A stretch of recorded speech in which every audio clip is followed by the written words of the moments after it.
Halo, selamat malam saudara dan sahabatku yang terkasih. Jumpa lagi bersama saya, Pendeta Ruli Rahabiat dari Bukit Waringin, Pintu Halong di Pulau Ambon. Sebelum saudara dan sahabat sekalian membaringkan tubuh yang lelah untuk beristirahat pada malam hari ini, izinkan saya untuk berbagi seberkas refleksi historis. Teristimewa sebagai orang-orang Maluku yang pada tanggal 19 Januari 23 tahun yang lalu 1999 ada sebuah tragedi kemanusiaan yang sampai hari ini pun meninggalkan sebuah pelajaran yang sangat berarti bagi masyarakat Maluku, bahkan juga bagi kemanusiaan. Mungkin ada sebagian orang mengatakan kita lupakan semuanya. Kita tutup buku dan kita mulai lembaran yang baru. Tidak salah. Tetapi kita tidak mungkin juga mengabaikan luka-luka masa lalu. Teristimewa juga berkaitan dengan kebenaran. Nah, saudara dan sahabat sekalian, bicara tentang kebenaran sesuatu yang sangat ideal dan tidak mudah untuk disingkapkan. Apalagi kalau saya buat pertanyaan reflektif pada 23 tahun, di mana negara? Bagaimana pemerintah bangsa ini memberikan jawaban terhadap pertanyaan-pertanyaan yang sampai saat ini masih misteri? Misalnya, saudara dan sahabat sekalian, dan saya menulis itu pada tesis S2 saya tahun 2004. Tim investigasi independen nasional yang dibentuk untuk menginvestigasi konflik Maluku 99. Sampai detik ini hasil tim itu tidak pernah dibuka secara umum kepada publik dalam hak masyarakat untuk mengetahui kebenaran. Nah, itu satu contoh saja saudara dan sahabat sekalian. Tetapi oke lah, itu akan menjadi hutang sejarah yang akan dibayar pada waktunya. Pada momentum 23 tahun konflik Maluku, atau kerusuhan Maluku, atau perang Maluku, atau tragedi Maluku, atau tragedi peradaban, izinkan saya untuk berefleksi sebagai manusia Maluku, sebagai saksi langsung dari peristiwa konflik yang terjadi 23 tahun yang lalu. Sama sekali saya tidak bermaksud untuk mengorek luka lama, tapi saya yang menyentuh sisi kemanusiaan kita untuk belajar dari sejarah. Historia Magistra Vitae. Sejarah adalah guru kehidupan. Saudara dan sahabatku yang terkasih, Maluku adalah masyarakat yang plural. Tidak mungkin kita mengidealkan Maluku tanpa plural atau keberagaman. Adalah sebuah ilusi atau sebuah utopia jika saudara memikirkan Maluku hanya merupakan entitas agama tertentu saja. Katakan agama Islam atau agama Kristen. Tidak mungkin itu, saudara dan sahabat sekalian. Secara historis, Maluku adalah masyarakat yang multi agama. Oke? Kalau kita sepakat di situ, maka kerja peradaban kita adalah kerja membangun dialog, kerja membangun kerjasama, kerja membangun suatu peradaban dalam keragaman. Itu kerja kita.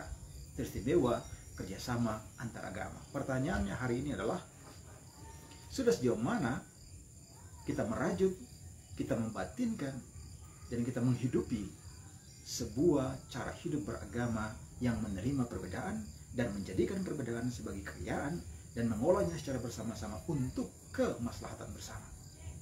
Yang pertama, saudara dan sahabat sekalian. Refleksi saya yang kedua di 23 tahun konflik Maluku, yaitu mengenai keragaman etnisitas. Pada tahun 2016, saya memikirkan topik tesis disertasi saya pada jurusan antropologi Universitas Indonesia. Dan saya mengajukan untuk menulis sebuah disertasi dengan tema etnisitas. Kenapa? Karena saya merasa bahwa selain aspek agama, maka aspek etnisitas atau suku ya merupakan bagian yang inheren yang melekat dalam DNA masyarakat Maluku.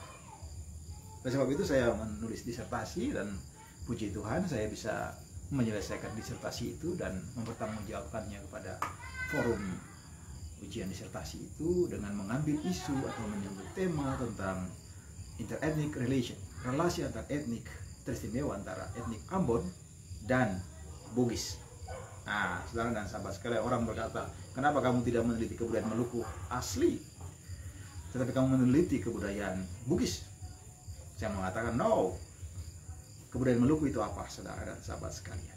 Apa itu keaslian? Saya tidak percaya tentang keaslian.